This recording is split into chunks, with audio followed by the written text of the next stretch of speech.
আল্লাহ রাব্বুল আলামিন দুনিয়া বানাইলেন, মানুষ বানাইলেন, মানুষদেরকে রূহের জগতে প্রশ্ন করলেন, আলাস্তু বিরাব্বিকুম, আমি কি তোমাদের প্রভু নই?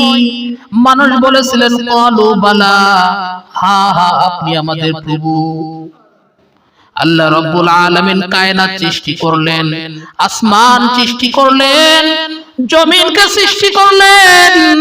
আল্লাহ রাব্বুল আলামিন এই মানুষের কাছে যুগে যুগে দাওয়াতের জন্য পয়গম্বরকে প্রেরণ করলেন। পয়গম্বরের দাওয়াত ছিল লা ইলাহা ইল্লাল্লাহ, হে দুনিয়ার যত মাখলুকাত আছো তোমরা স্বীকার করে নাও লা ইলাহা ইল্লাল্লাহ, আল্লাহ ছাড়া কোনো মাবুদ নাই, এটা তোমরা স্বীকারোক্তি দাও, তোমরা স্বীকার করে নাও, তাহলে তোমরা ইফলিহুন, তোমরা সফলকাম হইবা। দুনিয়ার বুকে আল্লাহ তোমাদেরকে মহব্বত করবেন, তোমাদের যাবতীয় সমস্যাকে দূর করে দিবেন। আল্লাহ রাব্বুল আলামিন তোমাদের ইন্তেকালের পর স্থায়ী একটা জান্নাত তোমাদেরকে গিফট করবেন। জোরে বলেন না সুবহানাল্লাহ।